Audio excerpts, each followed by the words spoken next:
Now, from Washington, D.C., Raymond Arroyo. Welcome to the World Over Live. We have a great show for you tonight, one you won't want to miss.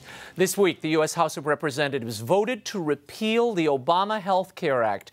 Tonight, we're joined by the sponsor of a bill that seeks to remove the fines that religious organizations could face if they refuse to offer contraceptive, abortifacient, and sterilization services to their employees. Congressman Jim Sensenbrenner of Wisconsin will be here to explain the threats to religious liberty included in the health care law. And later, Father Robert Sirico of the Acton Institute is back, author of the book Defending the Free Market. He'll analyze the big news of the week, including a story coming out of the Arlington Diocese, where religion teachers are being asked to take an oath of fidelity to the church. Is it a timely idea or a suppression of individual conscience, as some contend? We'll explore it, but I want to know what you think. Get your calls and emails in now. The number 1-800-221-9460 in the U.S. and internationally 205-271-2980, or drop us an email, worldover@ewtn.com. Let's get things started. Here's the brief news from the world over this week.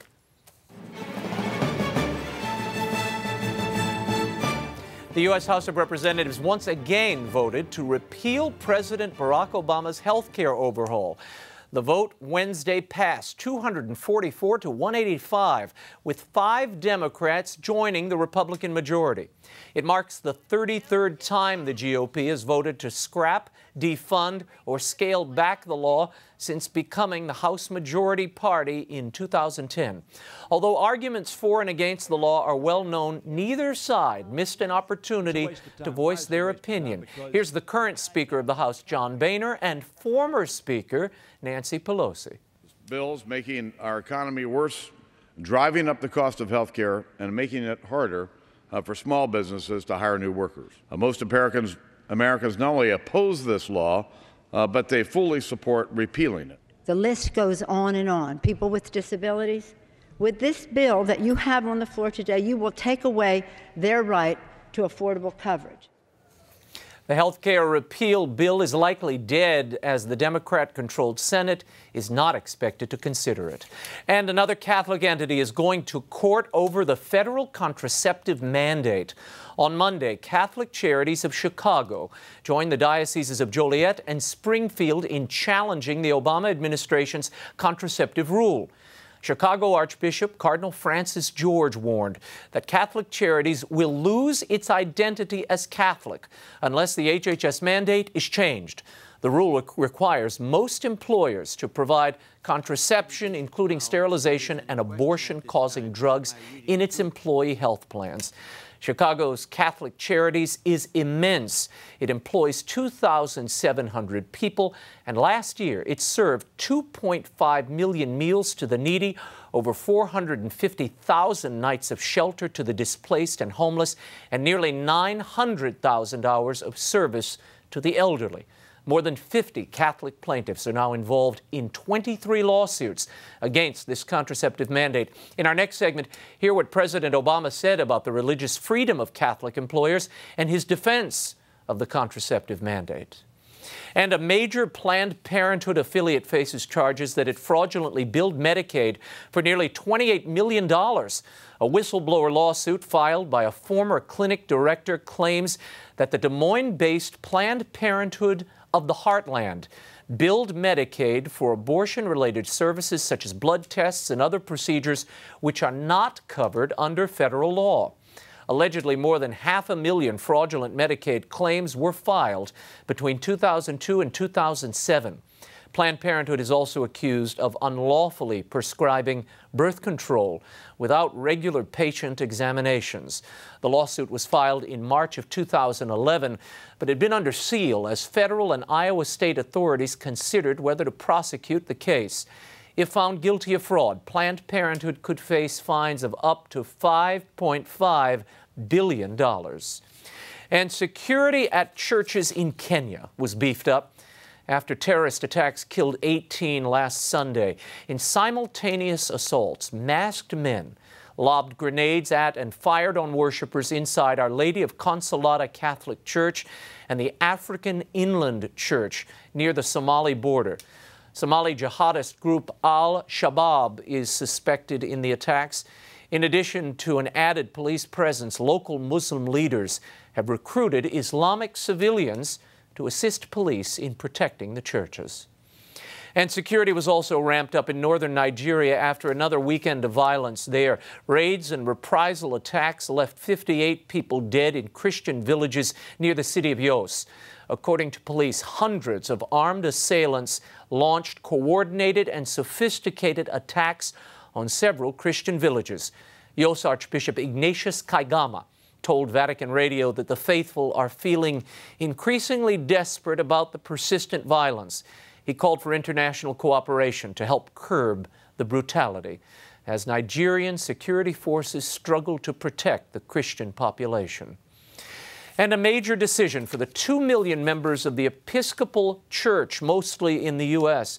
At its General Convention in Indianapolis on Monday, the Episcopal Church USA approved a liturgy to bless same-sex relationships.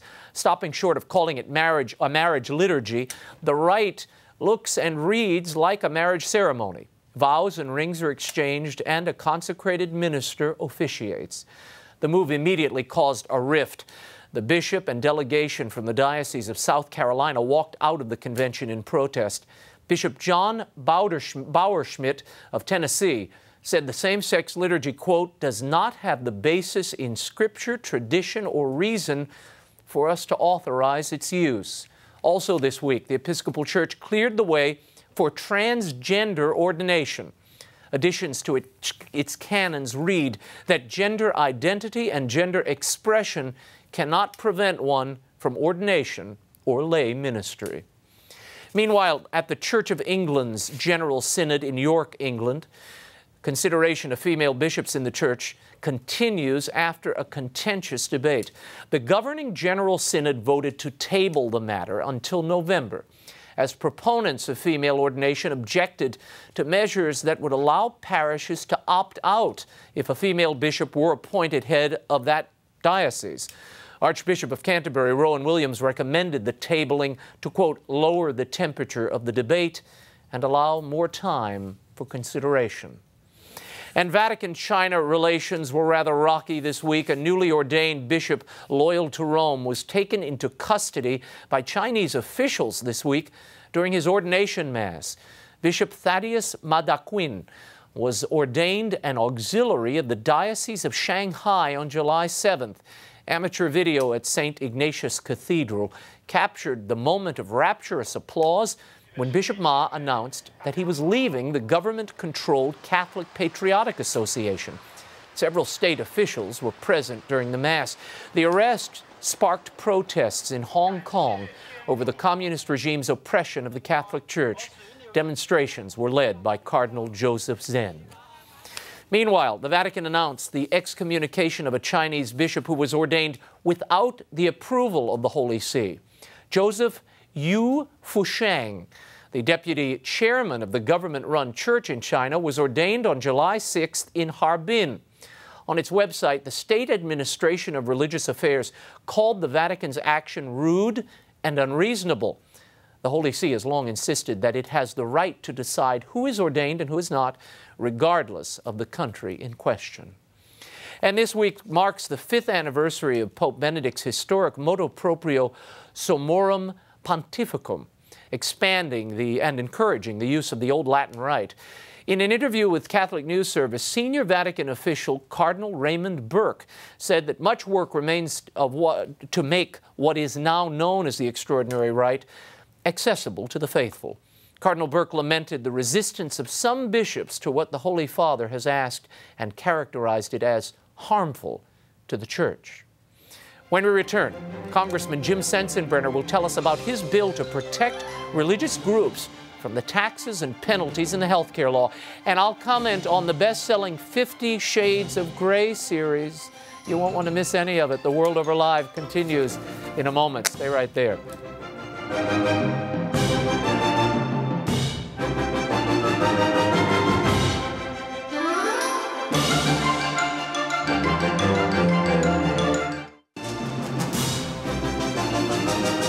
Now, once again, Raymond Arroyo. Welcome back to The World Over Live. The House voted this week to repeal President Obama's health care law. But is this just a futile gesture, since the repeal will never survive the Senate or a presidential veto? My next guest will offer his thoughts. He's chairman of the House Crime, Terrorism, and Homeland Security Subcommittee and author of a new bill called the Religious Freedom Tax Repeal Act. Joining us in studio is Congressman Jim Sensenbrenner of Wisconsin's 5th District. Congressman, welcome to the program. Thanks Happy for to be coming here, Raymond. Let's start with this repeal this week. It is being billed by so many in the press as just political theater, a political gesture. This isn't going anywhere. Why go through the pain and through the motions of this? Simple. I think every voter in this country ought to know how their representative voted on repealing Obamacare. Obamacare is an extremely unpopular law. The voters have spoken on this issue, and I think that we made sure that no supporter of Obamacare can go back to his or her home district with some kind of a muddled explanation when they're being confronted with people who are facing the huge taxes, a loss and restriction of health care coverage, and all the other things that are contained in the Obamacare law. Yeah, and I want to talk specifically about that as we move into this new law, that bill that you're proposing. The conscience problem here, which we haven't heard a lot about, but there are no conscience protections in this Health Care Act. Now, and we're not only talking for religious organizations. What about individuals? What about the individual employer who doesn't want to give these services or provide them or pay for them for his employees? There's absolutely no protection, and after former Congressman Bart Stupak of Michigan did a 180 and accepted a meaningless executive order, which the president signed and then completely forgot about, everybody is at the mercy of Secretary Kathleen Sebelius and her mandate issuing power. And the penalties, which really haven't been talked about very much, for noncompliance with Sebelius's mandates, are absolutely confiscatory. Let's talk about that. And the new bill is called the Religious Freedom Tax Repeal Act. Now, here's my question. How does this follow the bishop's fortnight for liberty, or Fortnight for Freedom, which was a 2-week campaign that we just concluded on July 4th? Well, it supplements it. The Fortnight for Freedom was a very good idea because it talked about the history of religious freedom that we have had in this country literally since the Pilgrims set foot on Plymouth Rock. Now, freedom is a very intangible right. And nobody is concerned about freedom until they lose it. And then there's a dickens of a time fighting to get a freedom back, and you never get the freedom back to the same extent as when you lost it the first time. Now, what the Obamacare law does is amends the tax code. And it amends the tax code that says that any entity, whether it's an individual employer or a church or a university or relief services that is religious affiliated, if they ignore the Obama Sebelius mandates, they are fined $100 per employee per day. Wow. And that's $36,500 per employee per year. Now, that's any company with 50 or more people. No, it's correct? Anybody. That's any group. It's any group. Now, Now, I thought it only applied to if you had 50 employees or more. I don't think it does. You know, I'm not sure about that. But the thing is that say you have a Catholic or a Lutheran parish. Which you have in your district. Plenty of both of them in my district that employ 50 people, and that includes the teachers, the administrative personnel, the maintenance personnel, and the like. Sure. They are taxed $1,825,000 a year. There is no way that any religious affiliated institution, whether it is a school, a hospital, a university, social services, relief services, is able to survive that. And this is not a Catholic issue. It is an issue of anybody that wishes to express their religious freedom by not doing something that is prohibited by the tenets of their faith or their moral tenets. Do you think this is the end of so many of these religious outreaches, the religious social outreach? Is this essentially going to put them all out of business? Well, it's going to put them all out of business, and even the exemption for the places of worship. You know, I make the point that the Lord himself would have been in violation, and the IRS would have been on his back, because when he fed the 5,000, he had to have his people going and asking every one of them whether they were Jewish before giving them the loaves and the fishes. And that's because a religious organization can only minister to people of that religious denomination. So, for example, if there's a Catholic soup kitchen, whoever runs that, rather than asking the people who come in, "Are you hungry?" they'll have to say, "Are you Catholic?" Check the baptismal certificate at the door. Now, what do you believe is the end game here? What would be the sense of the administration going down this path when these Catholic and non-Catholic organizations that are religiously affiliated provide such a safety net in so many areas of the society? What's the end game here? Well, I think the end game is the desire to have everybody who has benefited from a school or a social services agency to end up being dependent upon the government. Because that's where they go. But the government is going bust at this minute. You don't have the money to meet the obligations the government has already promised via Medicaid, Medicare, Social Security. Raymond, that doesn't stop the president from running up more debt and making more promises to everybody. You know, that's the whole issue on this. And, you know, having faith-based organizations has been one of the founding principles of our country.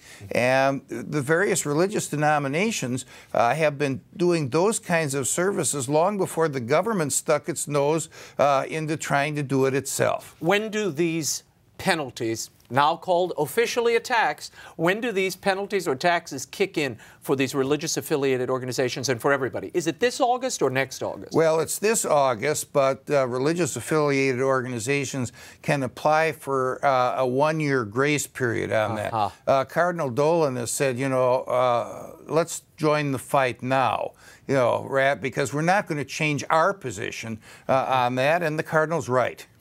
The president was asked about this week in an interview. He's been doing a lot of local interviews. He's been invited on this show, and we've invited him, and the door is open, Mr. President. Well, the President Bush came here. He did. President Bush came here, and we've had others and nominees for president, certainly contenders.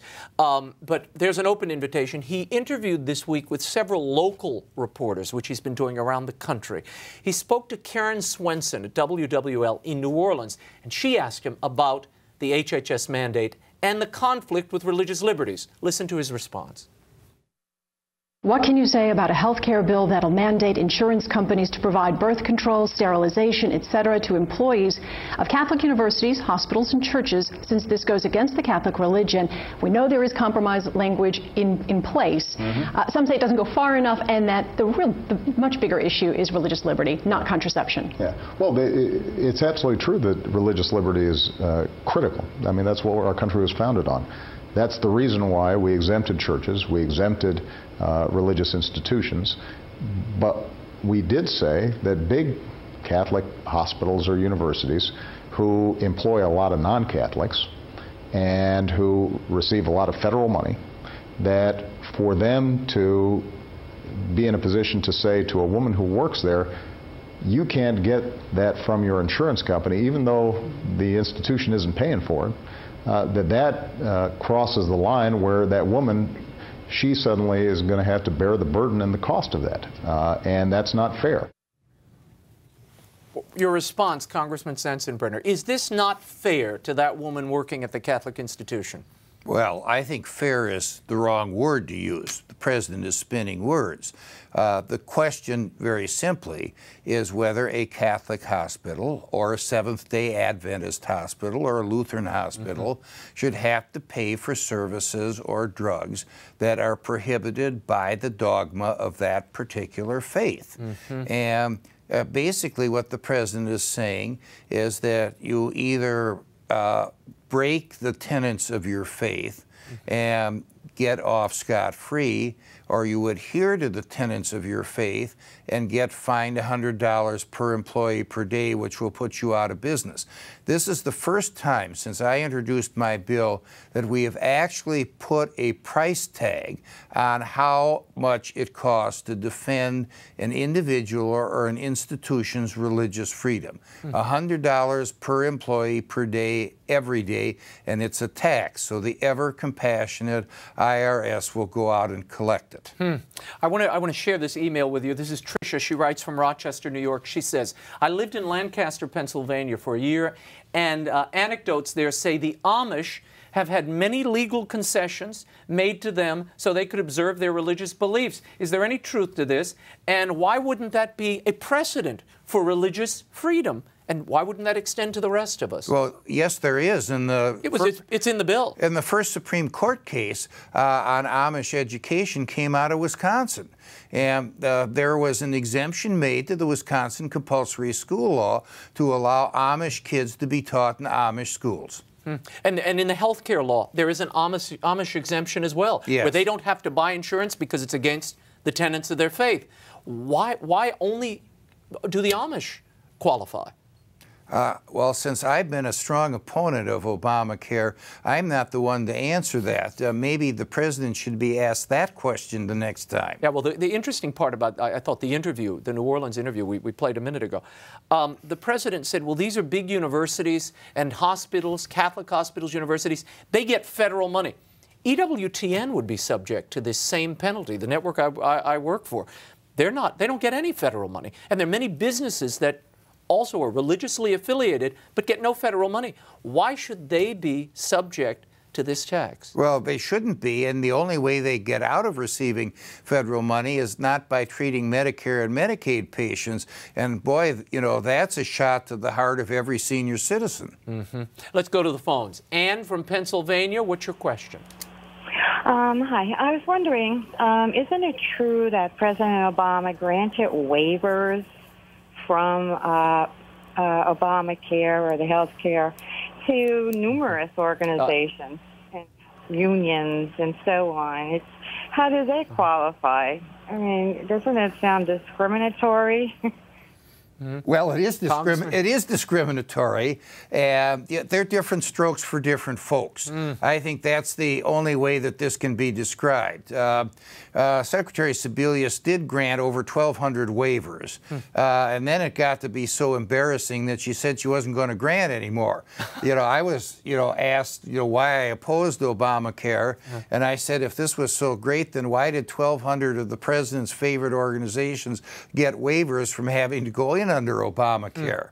There is no answer to that. While I have you on this topic, tell me what is the general support. We had Jeff Fortenberry on the show a few weeks ago. He's proposing a bill that would create conscience protection in the bill. He is supporting your proposed bill that would repeal the taxes. And I have supported his bill. Okay. The Fortenberry bill was brought up in the Senate in February, and it was killed over there. So it really doesn't make any sense to have a bill pushed in the House that's already been rejected by the Senate.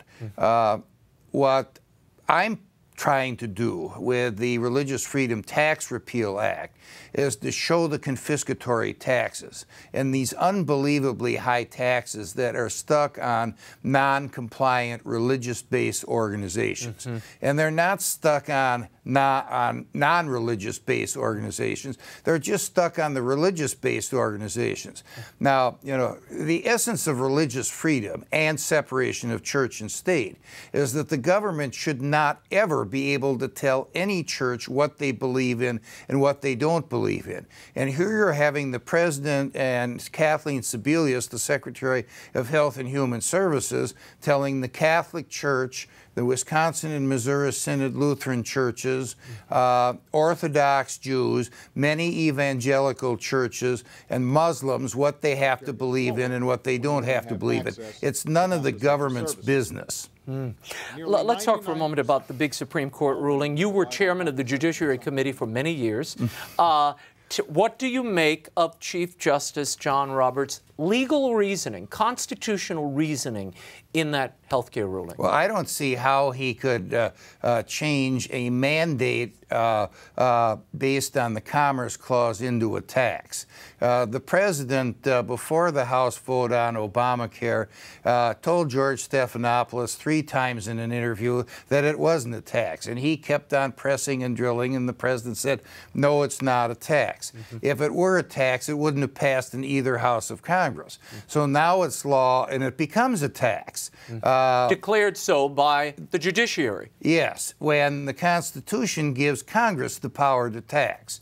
I am immensely befuddled why a jurist of John Roberts' caliber, was able to turn something it wasn't into something it was. We'll leave it there. I'm so confused. I will leave it there because you have a much stronger legal mind than I, and I can't untangle this at all. What do you think of the chances of the passage of your bill, the Religious Freedom Tax Repeal Act? And Jim, you've got a Senate that is democratically controlled. They're not going to move that bill. And even if they do, the president's not going to sign it. So why go down this path? Well, let's put it this way. We can put pressure on the Senate and on the president if everybody in every parish or church that is adversely affected across the country realizes what the consequences of this extremely confiscatory tax are. And we're going to be out of session basically for 6 weeks from the beginning of August to the middle of September. All of us are going to be back home. All of us are going to be campaigning or having town meetings and going to a lot of church picnics like I do. And that's the time when concerned citizens should say, how do you stand on this tax? Will you commit to vote for the Religious Freedom Tax Repeal Act of 2012? And if we get enough groundswell of public support, the pressure will be on the administration to either cave or modify it. I have a couple of quick questions. This is from a viewer, Stephen in Ireland, and he writes, the world is watching from a distance. What consequences do you, Congressman Sensenbrenner, think will come about for the rest of the world? For instance, in Europe, if this bill comes into law? This is a clash between people of faith and the secularists who would like to relegate faith to the ash bin of history. That's what the consequences are. And in the United States, unlike practically any other country, we have a part of the Constitution that says Congress shall pass no law respecting the establishment of religion or infringing upon the free exercise thereof. And anybody in Ireland should know, what the English did following the Reformation in England, where in the United Kingdom you were committing a crime if you worshipped any place but in the Church of England, and you couldn't get into Oxford or Cambridge unless you signed an oath that you believed in everything the Church of England taught. Fascinating. One more. Someone is raising the issue, and it's good. Sue, she says, why is no one challenging contraceptive as a preventive health service, which is how it's described in this HHS mandate? Why not? Well, first of all, I think we lost that debate in February, and we've got to change the issue to go out and convince more people, including members of churches that do not forbid the use of artificial contraceptives. We have got to broaden our base on this. Now, pregnancy is not a disease. If you want to prevent pregnancy, you're not preventing a disease like getting a vaccination. But I guess people don't think of it that way because anything that's prescribed by a doctor is assumed to be to prevent a disease or to treat a disease. And pregnancy, is not in the disease category. Congressman Jim Sensenbrenner, thanks so much for being thank here. you, Raymond. We'll have you back. I hope you'll come back. Okay. Okay. I will. For more on Congressman Sensenbrenner and the Religious Freedom Tax Repeal Act, I've linked his site on my Facebook and Twitter pages. You can go to RaymondArroyo.com and link right through. Congressman, thank you again. Up next, Father Robert Sirico joins us to talk about the latest headlines, Catholic and cultural, and give us his unique take on all of it when the World Over Live continues. Stay right there.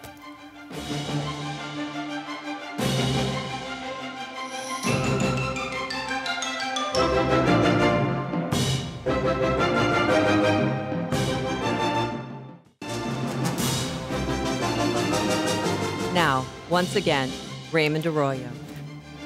Welcome back to The World Over Live. My next guest is the president of the Acton Institute for the Study of Religion and Liberty.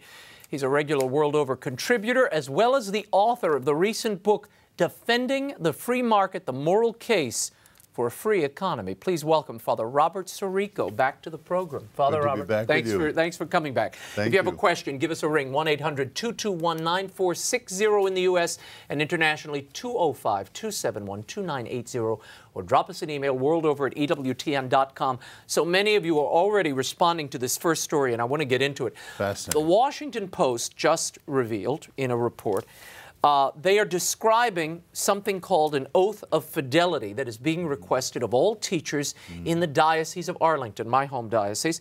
The question is this a good idea? Or is it, as some of these, there are a number of five Sunday school teachers that are resigning, and they say this is an infringement on their conscience. You say what?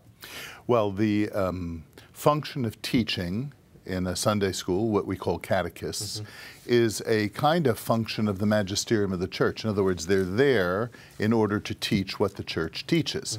So if you're not doing that, and if the bishop has reason to suspect that some people are not clear about that, then what he wants to do is just bring the question to a head, and there should be no doubt, you know, that's what you're there to do. And if you can't do that in conscience, then resign. So it's appropriate that the Washington Post needs a little tweaking in their reporting. Not just a little. Yeah, they wrote at one point, Michelle Borstein wrote at one point, that the diocese is asking these teachers to vow to, quote, believe everything the bishops characterize as divinely revealed. That is not true at all. No, not true at all. What they're actually saying, I'll just read this really quickly. It says, the need to assure sound teaching in our catechetical progress, this is Bishop Paul Laverty of Arlington, the need to assure sound teaching in our catechetical program so that our children and young people may be truly formed as authentic disciples of the Lord Jesus Christ. And it says,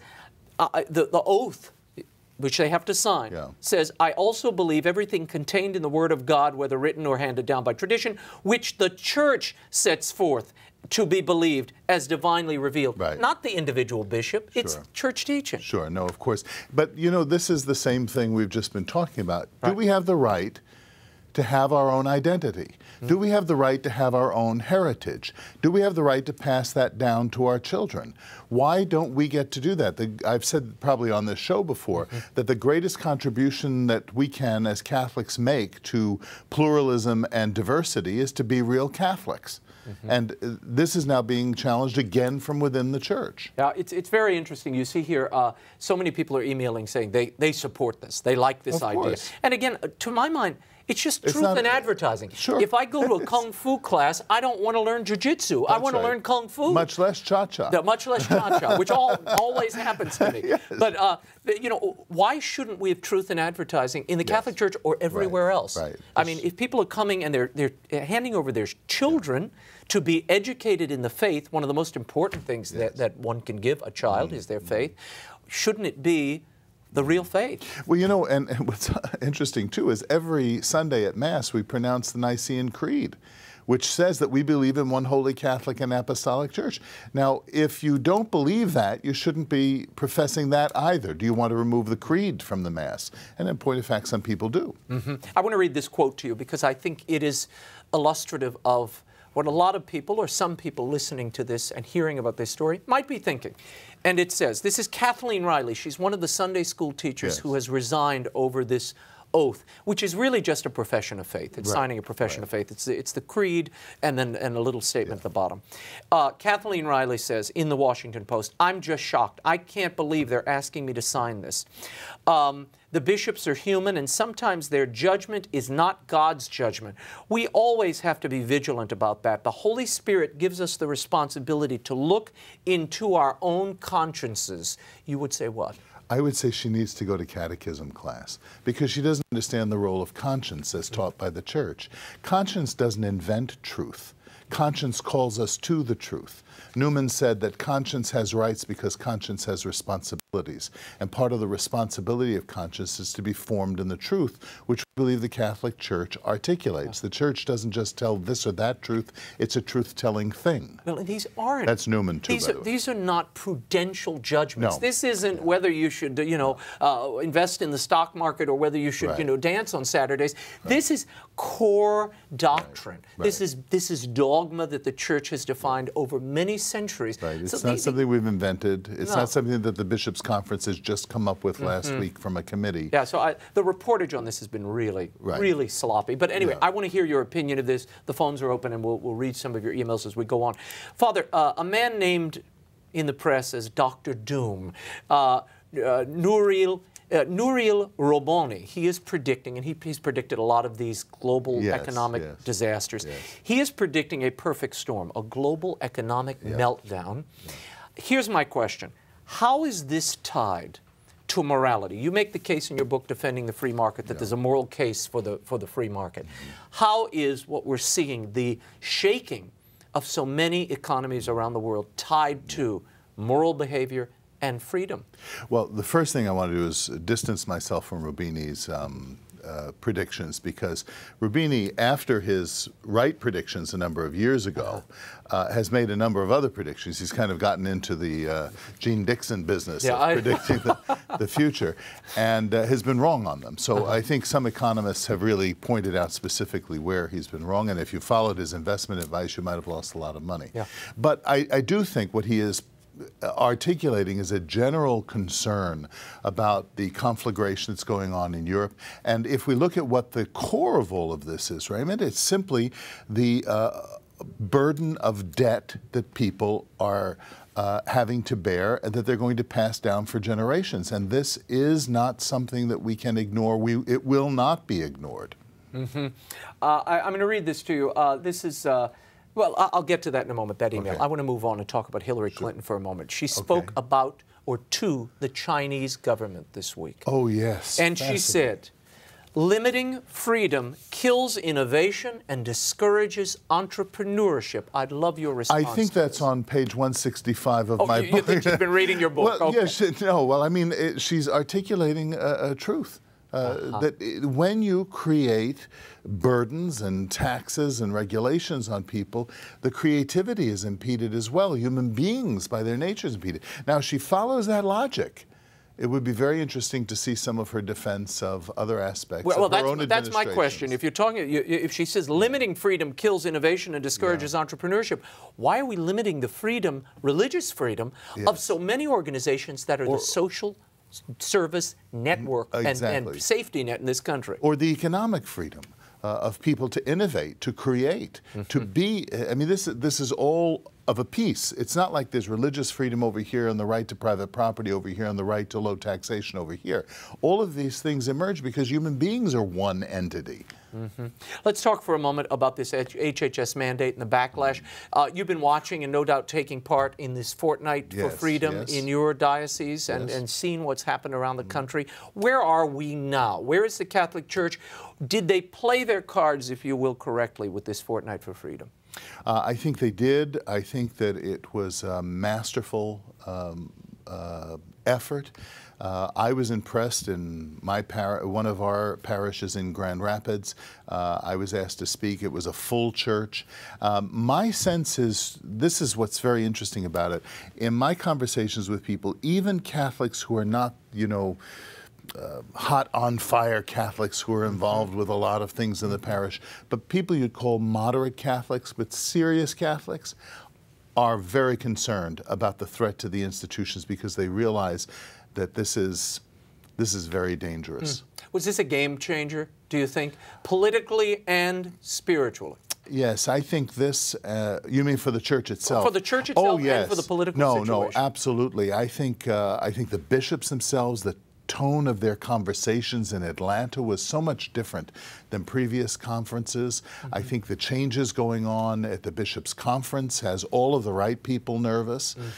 By that I mean we're seeing a real emphasis on freedom of religion, the importance of Catholic identity. You remember, Raymond, years ago, we couldn't even talk about Catholic identity because people would say, you're calling other people heretics, which isn't what we're doing. We're just saying we want to preserve who we are and what we have received and want to hand down. How is this all tied together, Father? Tie all of this together for us. The economic concern and the real hardship being faced out there. And yet this struggle for identity and fight over religious liberty and what it means to be a religious person in this society. Well, what's happening is on the one sphere, there's such a lack of confidence of the future, of stability. And in the other sphere, if we can tighten up our identity, we offer precisely that. If we know who we are and we're courageous and simply confident in proclaiming who we are, then I think what you have is an attraction to that truth.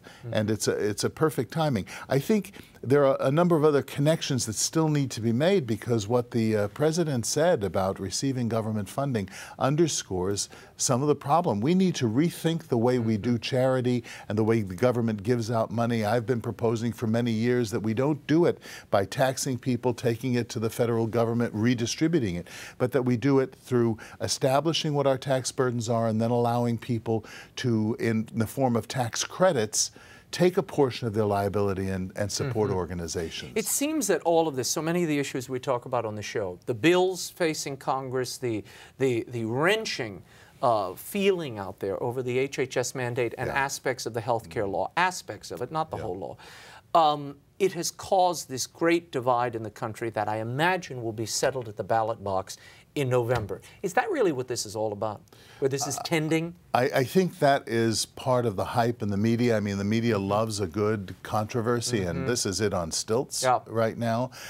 This hasn't been getting a lot of coverage, though. The Fortnight for Freedom was practically ignored. Well, yes, that's true. Practically ignored. Yeah, but I mean, they covered 3 nuns on a bus traveling to protest Paul Ryan. But you know, but you got and all Soros the bishops paid the gas US, bill for that. Yeah, but you've got all the U.S. bishops, parishes, and prayer groups, and kids, and people picketing and having marches and screenings.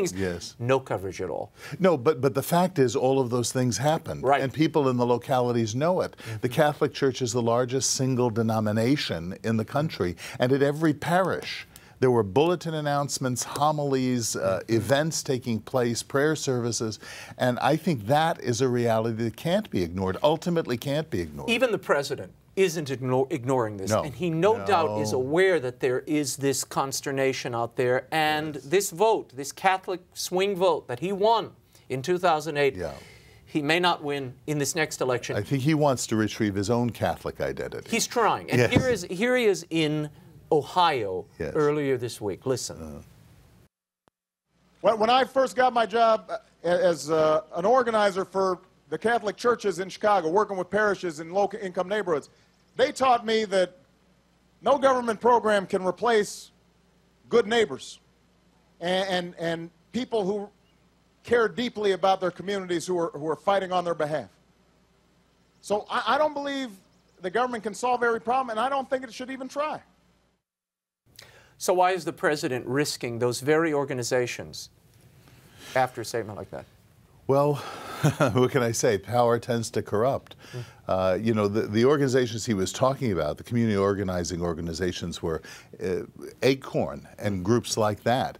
And what they represented were antithetical to Catholic moral teaching. And the thing he didn't learn from his experience in those Catholic churches is not only that the government should not replace these entities, but the government shouldn't be the first entity to respond to human needs. And that's the principle of subsidiarity.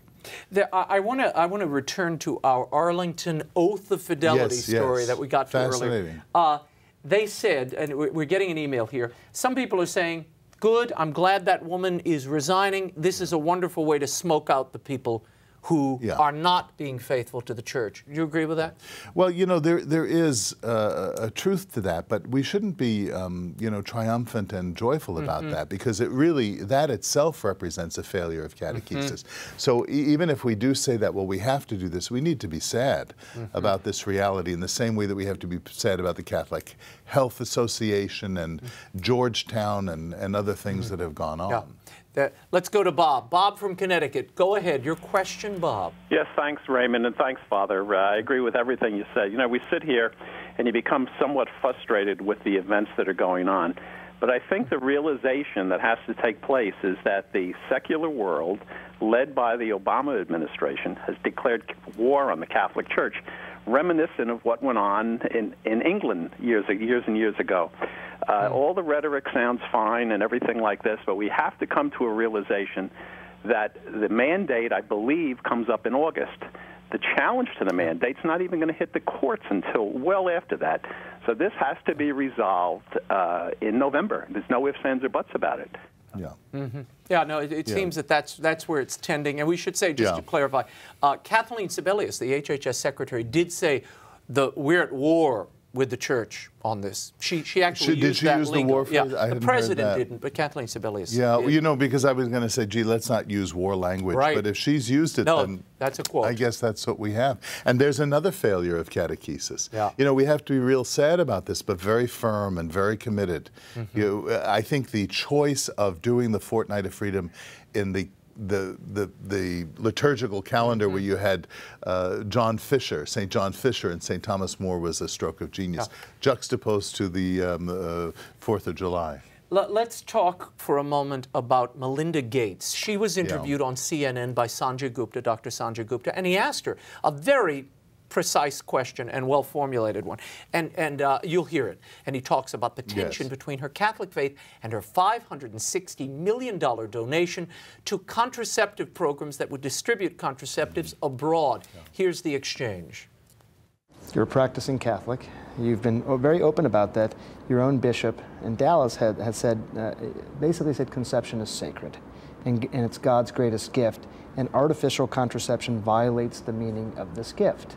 First of all, how do you wrestle with that? You have to be willing to speak your mind. I have to be able to say, to me, the contraceptive piece is not controversial. My roots, part of why I do what I do in the foundation, comes from that incredible social justice upbringing I had, this belief in that all lives have equal value. So we're not going to agree on everything, but that's okay. Your reaction? I'm sorry, I'm repeating myself. Another failure of Catholic catechesis. You see the consequences of not getting it right. You know, in a way, these two stories nice come right together Yeah. because if we don't teach the Melinda Gates of the future in the Diocese of Arlington, and around the world, and they become wealthy philanthropists and fund things that are wrong. What she doesn't understand about our tradition is it's precisely because every life and the mode in which every life is conceived has dignity as well as the life itself. And this is the point I think Bishop Laverty was attempting to make with this, that this is an obligation on his part and on the Church's part to teach accurately what the Church has to offer. Then people can, in their own conscience, decide if they want to be a part of that Church or not. The Church, as our friend Father Richard Newhouse always said, she proposes, she never imposes. And that's right. That's true. But you've got to be willing to offer, this is what it's about. This is what the Catholic Church teaches and what it looks like. And if you don't do that, that's a great disservice to the world. You know, I think what Dr. Gupta might have asked Melinda Gates is how she feels about abortion, because her stress on the dignity of life. And the Gates Foundation does not support abortion, direct abortion services.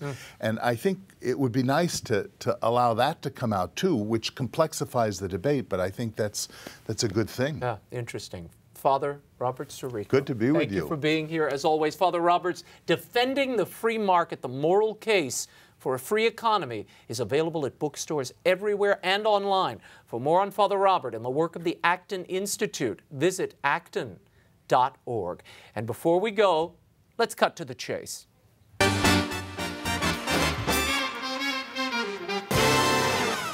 Since I first heard the premise of the best-selling 50 Shades of Grey book series, I have resisted commenting on it.